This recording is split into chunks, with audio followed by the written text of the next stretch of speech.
వడ్డే నవీన్ గారు ఈయనకంటే ఒక separate fan base ఉంది. ఎక్కడ ఏ టీవీలో, ఏ యూట్యూబ్లో, ఏ ఇంటర్వ్యూలో వచ్చినా, ఏ గెస్ట్ వచ్చినా కూడా అందరూ కింద కామెంట్లో నవీన్ గారిని తీసుకురండి, వడ్డే నవీన్ గారిని తీసుకురండి, ఆయన ఇంటర్వ్యూ చేయండి అని దాదాపు ఒక 7-8 సంవత్సరాలుగా చంపి పాడేస్తారు. అంటే ఒక టైప్ ఆఫ్ ఫ్యాన్ బేస్ ఆయనకంటే కొంతమంది కల్ట్ ఫ్యాన్స్ అనేది ఉన్నారు.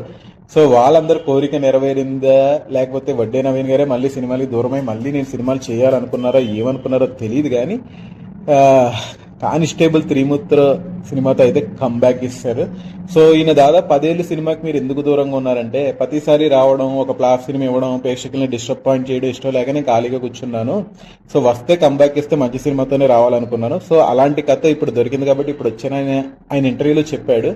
సో అందరూ ఎలాగే చెప్తారులే అనుకున్నా కానీ సినిమా చూసిన తర్వాత అయితే నేనైతే థ్రిల్ అయిపోయాను. ఎందుకంటే వడ్డే నవీన్ గారిని ఆల్మోస్ట్ జెన్జీ జనరేషనే తెలియదు, మనలాంటి వాళ్ళం కూడా మర్చిపోయాం. ఇంకా మన ముందు జనరేషన్లో ఎవరైనా ఫ్యాన్స్ ఉంటే ఉండి ఉండొచ్చు. సో వాళ్ళతో పాటు, జెన్జీతో పాటు, మనతో పాటు అందరినీ ఎంటర్టైన్ చేసే స్టోరీతో ఆయన ముందుకు వచ్చాడు. సో సినిమా స్టార్ట్ అవడం ఏదో సూపర్ మ్యాన్, స్పైడర్ మ్యాన్, లేదంటే ఏదో మరి కేజీఎఫ్లో హీరోలా కాకుండా ఒక సింపుల్ మ్యాన్, కామన్ మ్యాన్, ఒక కానిస్టేబుల్ మనలోంచి వచ్చి ఒక సాదాసీదా వ్యక్తి ఎలాగా హీరోగా ఎదిగాడు అనే కాన్సెప్ట్ తీసుకోవడం ఆయనకి చాలా ప్లస్ పాయింట్ అయింది. దానివల్ల ఏంటంటే ఆడియన్స్ చాలా ఈజీగా కనెక్ట్ అయిపోతారు. సో ఈ సినిమా స్టోరీ ఇదనేది నేను చెప్పను, ఎందుకంటే స్పాయిలర్స్ అయిపోతాయి. ఒక కోర్ట్ రూమ్ డ్రామా, ఒక కేసులో ఇరుక్కుంటే దాని నుంచి ఒక కానిస్టేబుల్ ఎలా ఛేదిస్తూ పోయాడు, అది కూడా సీఎంకి సంబంధించిన కేసుని ఎలా ఛేదించాడు అనేది ఒక చాలా ఇంట్రెస్టింగ్ గా సాగుతూ ఉంటది ఈ సినిమా అంతా కూడా. సో అంతేకాకుండా వడ్డే నవీన్ గారికి అండ్ ఫాదర్ గా చేసిన వాళ్ళిద్దరు క్యారెక్టర్, అంటే ఒక కొడుకు తండ్రి క్యారెక్టర్ మధ్యన జరిగే సంఘర్షణ ఏదైతే ఉంటుందో అది కూడా చాలా బాగుంది. ఇంకా హీరోయిన్ గా చేసిన రాశి గారు, ఆవిడ కొత్త యాక్టర్ అనుకుంటా నాకు తెలిసి, తను కూడా చూడడానికి చాలా క్యూట్ గా ఉన్నారు, సింపుల్ గా ఉన్నారు. ఎక్కడ కూడా ఓవర్ ఎక్స్పోజింగ్ కానీ, ఓవర్ డైలాగులు కానీ, చెత్త సీన్ కానీ ఏమీ లేకుండా నీట్ గా ఫ్యామిలీతో చూసేలాగే ఆవిడని కూడా చూపించడం జరిగింది.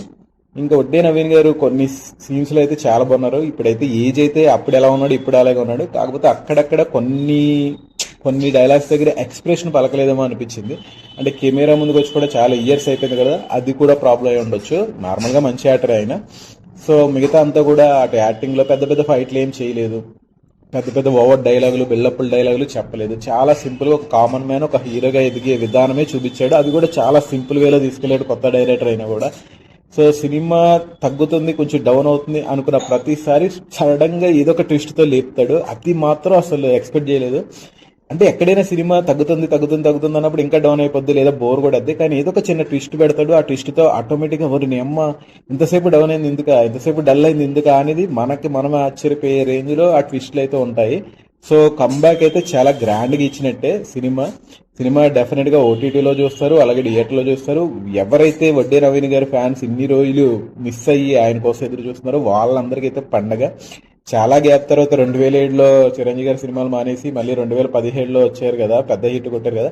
అలాగే అదే రేంజ్ లో మన వడ్డీ రవీర్ గారు కూడా 10 ఏళ్ళు గ్యాప్ తీసుకుని మళ్ళీ అంత పెద్ద హిట్ ఈ సినిమాతో కొట్టారు అని నేను అనుకుంటున్నాను. సో అందరూ అయితే చూడండి, ఆయన కంబ్యాక్ ని స్వాగతించండి. ఆయన ఇంకా ముందు ఎన్నో సినిమాలు చూడాలంటే మనం ఈ సినిమా డెఫినెట్ గా హిట్ చేయాలి. ఆయన హిట్ సినిమాతో వచ్చినప్పుడు థియేటర్కి వెళ్ళి చూడాల్సిన బాధ్యత కూడా మనదే కదా. So go and watch.